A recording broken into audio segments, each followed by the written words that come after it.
Apa yang Allah Subhanahu wa taala katakan, walakinnallaha allafa bainahum. Allah lah yang telah menyatukan hati-hati mereka, bukan harta mereka, bukan kedudukan mereka, bukan seluruhnya, namun Allah Subhanahu wa taala, sehingga dengan keberadaan kita, dengan bertemunya kita, dengan saling ziarahnya kita, maka kita berharap Allah Subhanahu wa taala memberikan keberkahan, memberikan kenikmatan, memberikan tambahan kenikmatan yang ada di dalam kehidupan kita ini. Di samping banyak hadis, banyak ayat yang memberitahukan kepada kita tentang saling cinta dan saling menyayangi karena Allah Subhanahu wa taala. Sehingga apa yang Rasulullah sallallahu alaihi wasallam mengatakan, man ahabba lillah wa abghadha lillah wa a'ta lillah wa taraka lillah faqad istakmala al-iman. Barang siapa yang dia mencintai karena Allah, kemudian dia membenci karena Allah, memberi karena Allah, meninggalkan karena Allah, faqad istakmala al-iman, bahwa keimanan seseorang itu menjadi sempurna. Artinya ketika apa yang kita lakukan bukan karena Allah, bukan karena kecintaan kepada Allah, maka tentunya keimanan kita perlu kita pertanyakan. Masih ada kekurangan-kekurangan yang ada di dalam diri kita dari keimanan kita ini. Para bapak dan ibu-ibu yang berbahagia, sekali lagi bahwa ini adalah anugerah bagi kita dengan berkumpulnya kita, walaupun banyak perjuangan, ada persiapan, ada kesulitan, apalagi bapak dan ibu-ibu yang dari Temanggung. Sebagaimana juga ketika ada pertemuan dari Temanggung, bapak dan ibu-ibu yang dari Jogja. Namun itu semua kita kembali bahwa itu adalah kenikmatan dari Allah, itu adalah anugerah dari Allah Subhanahu wa taala, dan kita meminta kepada Allah, Allah memberikan keikhlasan dengan apa yang kita lakukan ini. Karenanya di dalam hadis yang juga sahih pula, Rasulullah Shallallahu Alaihi Wasallam memberitahukan kepada kita ketika ada seseorang yang berziarah, mendatangi seseorang yang dia kenal. Di dalam perjalanannya tersebut, Allah mengutus mengutus malaikat yang menjelma menjadi seseorang. Sampai kemudian menanyakan kepada orang tersebut yang mau jauh-jauh untuk ziarah, untuk mengunjungi saudaranya. Apa yang kamu lakukan? Kemudian dia menjawab bahwa aku ingin mengunjungi si fulan dan si fulan. Apakah dia telah berjasa dan telah memberikan harta kepadamu? Tidak. Namun apa yang kamu lakukan? Apa yang kamu inginkan? Bahwa dia adalah saudaraku dan aku ingin mengunjunginya karena Allah, maka inilah yang aku lakukan. Karena berkilo-kilo, sangat jauh sekali jaraknya yang disebutkan di situ. Sangat jauh sekali jaraknya, dia pun merelakan diri untuk mengunjungi saudaranya tersebut. Dan tidak ada sesuatu apapun yang pernah dilakukan oleh orang tersebut. Kalau seandainya misalnya kepada guru kita, atau kepada anak kita, atau kepada orang yang telah berjasa kepada kita, maka tentunya kita pun akan merelakan diri untuk ke sana. Namun ini tidak ada sama sekali, kecuali hanya niatan karena Allah, dia ingin mengunjungi orang tersebut. Maka malaikat pun mengatakan kepada dia, ketahuilah bahwa aku adalah utusan Allah, dan Allah Subhanahu wa taala mencintai dirimu sebagaimana kamu mencintai saudara.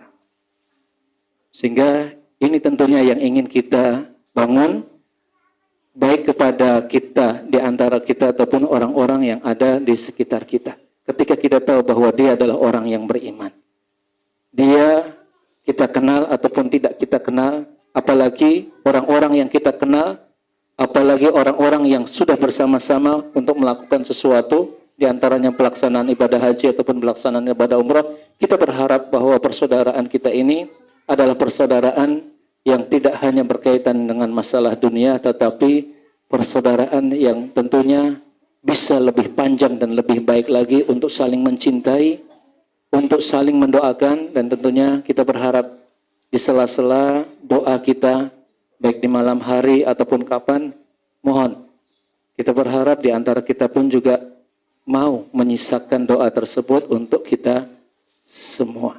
Untuk kemudahan, keberkahan, kesenangan, kebahagiaan di dalam kehidupan kita dan orang-orang yang ada di sekitar kita, dari kerabat dan saudara kita. Dan kita pun berharap bahwa Allah pun nantinya akan mempersatukan kita di dalam surga Allah Subhanahu wa Ta'ala. Amin ya rabbal alamin. Ini yang ingin kita harapkan. Dan tentunya Bapak dan Ibu juga mengetahui bagaimana seorang sahabat pun bisa memberikan syafaat kepada sahabat yang lainnya. Sehingga seorang Ibnul Qayyim, atau juga dinukilkan, dinisbatkan kepada para ulama yang lainnya, bahwa ketika dia mengatakan kepada orang-orang yang ada di sekitarnya, kalau seandainya kalian tidak mendapatiku di dalam surga, maka carilah aku. Padahal dia adalah gurunya dari orang-orang yang ada di hadapannya. Dia dianggap orang yang lebih baik dibandingkan dengan yang lainnya. Namun dengan kerendahan apa yang ada di dalam diri dia, kerendahan hati dia, sehingga dia tidak bisa menjustifikasi bahwa dirinya lah yang akan berhak untuk masuk ke dalam surga. Karena bisa jadi orang-orang yang di atas pun juga dia mengatakan bukan karena Allah. Dia mengatakan mungkin karena ya keterpaksaan, karena posisinya dan sebagainya. Karenanya kita tidak mengetahui siapakah di antara kita yang Allah Subhanahu wa Ta'ala akan masukkan ke dalam surga. Siapakah di antara kita yang nantinya Allah akan ambilkan ke dalam neraka. Namun kita berharap, kita berdoa, saling mendoakan di antara kita. Allah Subhanahu wa Ta'ala bisa memasukkan kita semua ke dalam surga Allah Subhanahu wa Ta'ala. Syukur-syukur bisa Allah masukkan tanpa hisab dan tanpa adab. Tidak ada sesuatu yang tidak mungkin. Karena ketika kita meminta kepada Allah, maka mintalah yang optimal, yang maksimal. Karenanya Rasulullah SAW menyuruh kita ketika kita berdoa, maka mintalah kepada Allah dengan surga Firdaus. Bukan surga-surga yang ada di bawah. Firdaus adalah surga yang paling teratas, paling tertinggi. Rasulullah menyuruh kita untuk meminta kepada Allah dengan sesuatu yang maksimal, yang optimal, bukan sesuatu yang rendah, yang sepele. Dan ini adalah sesuatu yang bisa mengajarkan kepada kita ketika kita melakukan sesuatu atau minta kepada Allah terutama, karena Allah adalah Ar-Rahman dan Ar-Rahim. Allah Maha Pengasih, Allah Maha Penyayang, Allah Razak dan sebagainya. Ketika mintalah kepada Allah dengan permintaan yang baik. Dengan permintaan yang memungkinkan kita untuk bisa dimasukkan oleh Allah di dalam surganya. Walaupun terkadang kita merasa bahwa diri kita adalah orang-orang yang hina. Namun kita paham, kita yakin bahwa diri kita tidak sehina orang-orang atau seorang yang diceritakan oleh Rasulullah SAW. Ada seorang wanita yang masuk surga karena hanya memberikan minum kepada seekor anjing. Dia pezina. Yang dia berikan adalah air minum. Namun karena keikhlasannya kepada Allah, karena rahmatnya dan kasih sayangnya kepada makhluk Allah Subhanahu wa Ta'ala, Allah ridha, Allah suka, maka terserah Allah.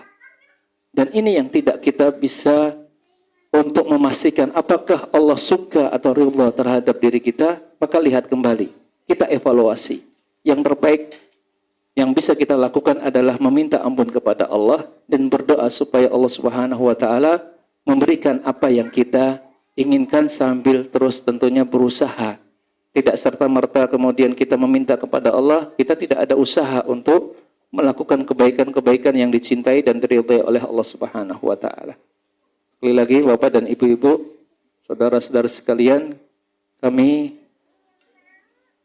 berterima kasih atas kunjungannya, atas kehadirannya, dan kita berharap bahwa saling ziarahnya kita ini, ziarah apunten nggih, artinya jangan dimaknai ziarah kubur atau ziarah ini kan.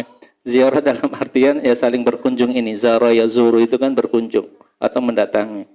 Sehingga ziarah di sana, ziarah ke masyayikh atau ke guru dan sebagainya itu sesuatu yang biasa. kamu di sini ziarah ya ziarah ke kubur, bukan ziarah ke kerabat.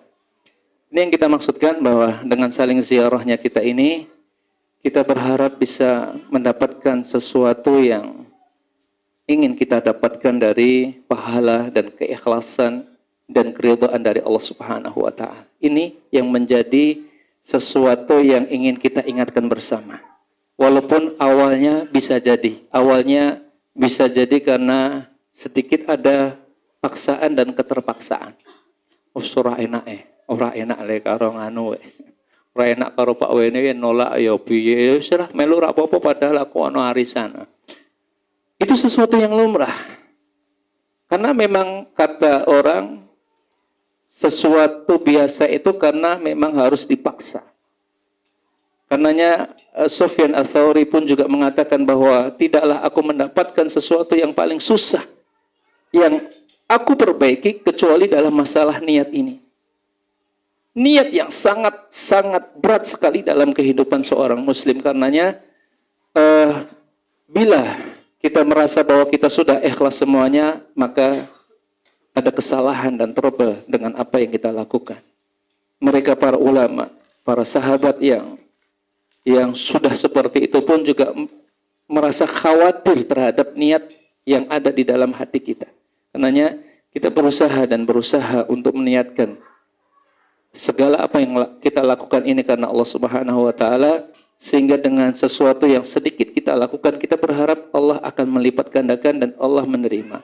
Ketika sudah cinta, ketika Allah sudah suka, maka bisa jadi Allah akan mengampuni kita. Sebagaimana kalau kita sudah suka sama seseorang, walaupun hutangnya itu miliaran, kita akan menghapuskan. Kalau kuncinya adalah suka, ridha. Proses kita melakukan ibadah, kita melakukan ini, melakukan itu adalah proses dalam rangka Allah itu suka dan ridha. Itu yang kita dapatkan. Sebagaimana orang tua yang sering kita lihat. Terkadang orang tua itu ridha terhadap anaknya yang mungkin tidak banyak memberikan sesuatu kepada orang tuanya. Namun kalau sudah cinta, sudah ridha, walaupun anak itu tidak punya apa-apa, bisa jadi, dan orang tua punya tanah ke sana kemari, kalau dia sudah sayang, udah nak, kamu tanahnya di sana, kamu mendapatkan ini, itu, dan sebagainya. Ketika dia suka dan ridha, walaupun bisa jadi hutangnya anak kepada orang tuanya banyak, tetapi dia akan ikhlaskan kalau ridha. Kalau tidak ridha, maka akan terus-menerus dituntut, ditagih dengan apa yang ada.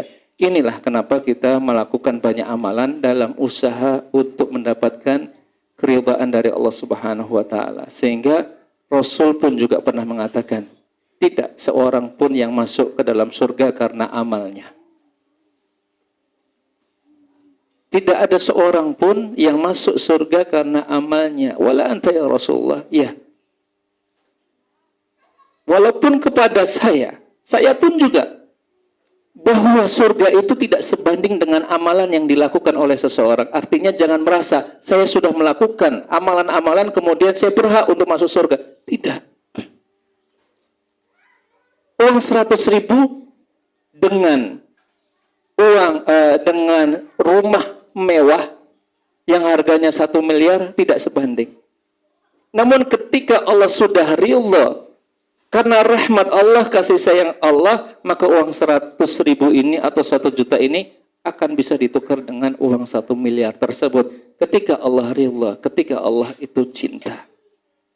Karenanya ini yang ingin kita dapatkan, bahwa kita masuk surga karena rahmat Allah, karena kasih sayang Allah, karena ridha Allah, sehingga tidak perlu kita merasa sombong dengan banyaknya amalan kita dan ilmu kita, sehingga kita pun juga tidak merasa atau tidak menjadi atau merendahkan orang-orang yang ada di sekitar kita. Begitu pula, jangan sampai kita merasa berputus asa dari rahmat Allah Subhanahu wa taala karena merasa bahwa kita banyak kemaksiatan yang telah kita lakukan. Allah Maha Pengasih, Maha Penyayang. Yang terpenting adalah kesungguh-sungguhan dengan apa yang kita lakukan dari perubahan-perubahan yang ada. Sedikit banyak pun Allah Subhanahu wa taala kita berharap menerima dengan setiap apa yang kita lakukan. Amin ya rabbal alamin.